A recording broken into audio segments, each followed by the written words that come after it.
Good morning, my brothers and sisters. Welcome to season number 1 in the book of Genesis, and this is episode number 10.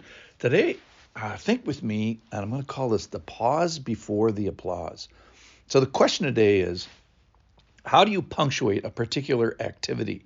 So I want you to think with me about an orchestra. So an orchestra is playing this great piece of music, and I'm going to call that God's creation. He's been doing that for 6 days.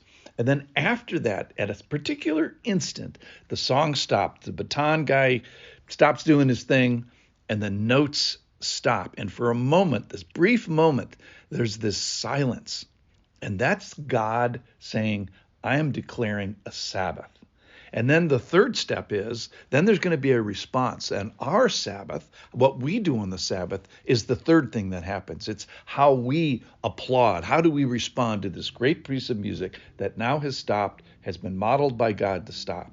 And why do we applaud? Well, it's because of the fantastic things that he did for the 6 days of creation. We applaud because of this fantastic thing that he's done.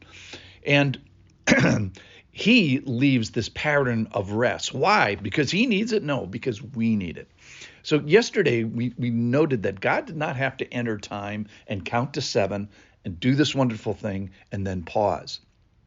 So God makes time, he enters time, he counts to 7. Though he did not need it, he rests. Why is that? Because we need it, and he blesses us, and then he makes this day holy. So what is so interesting today is that no one in the universe needed rest less than God.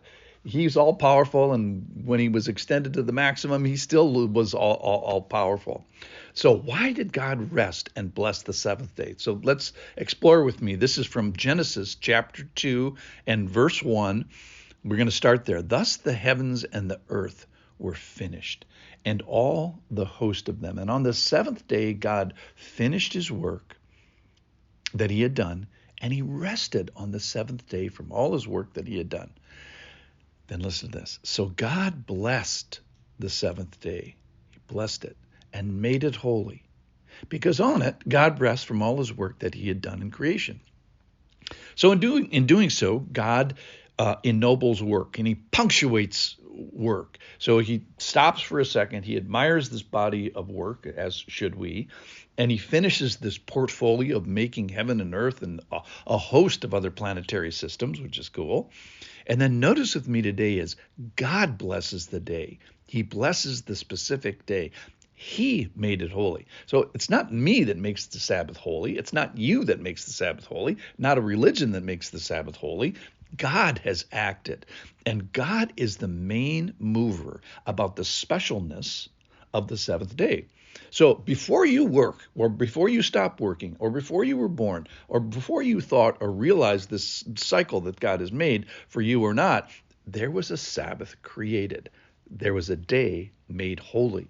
And it's this recurring weekly period of specialness, and God is the main mover on that special day. So who started the Sabbath? It was holy before you got there. It was blessed before you got there. And your activity does not make the Sabbath holy.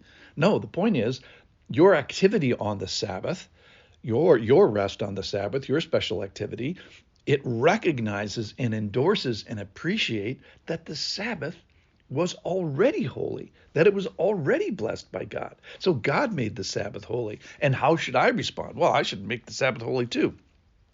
How do I applaud? So who made the weekly holiday?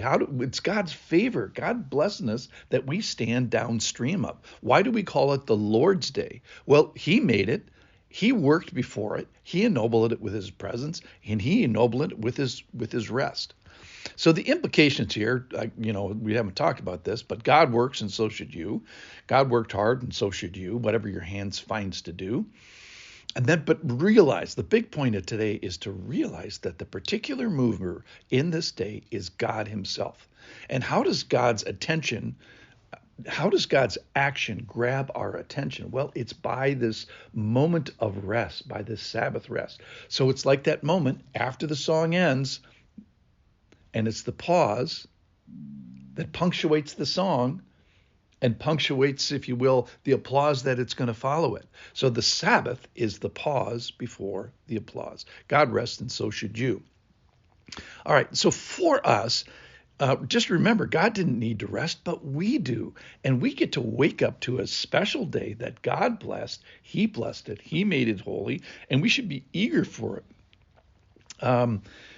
Remember that God is this big worker, and we should anticipate uh, our rest, that we can appreciate all the things that he's done. And maybe you'll see other things that work as overshadowed as we take this pause. Maybe you can pause and see nature or his church or his people. And remember, the church specifically is this multifaceted expression of God's character, and it's distributed in the unique gifts of the Holy Spirit to individuals that you might only see on a Sunday. And one of the things we do on the Sabbath is pause and go to that place where all those individuals are expressing God's particular character. So remember, God's the big worker before the Sabbath. He's the main mover on the Sabbath. And God made this pause after all this after the music, after all this great work, he calls it the Sabbath. And the Sabbath is the pause that God establishes. He makes it holy, and then we get to applaud it and kind of do some activity. So our activity recognizes and endorses and appreciates that the Sabbath was and is already made holy and blessed by him. So we respond by our applause, our appreciation for him and what he's done, how he made it holy, that he entered the world, that he pauses, he counts to 7, and he blesses us in this way. So how do we applaud? Well, do what he said, be a human, be a rest person, know that you need rest and restoration and recharging. He didn't, but you do. Have something to recharge from, work hard, and then maybe go visit. Go visit him in a special way. That's called worship. Go visit his people and see their special expressions of him. So today we learn about the Sabbath, which is, he started it. He started by making this great creation. Then he makes this pause. He made the rest. He made the thing, the Sabbath himself. And then we get our Sabbath in response to it. Thanks for listening.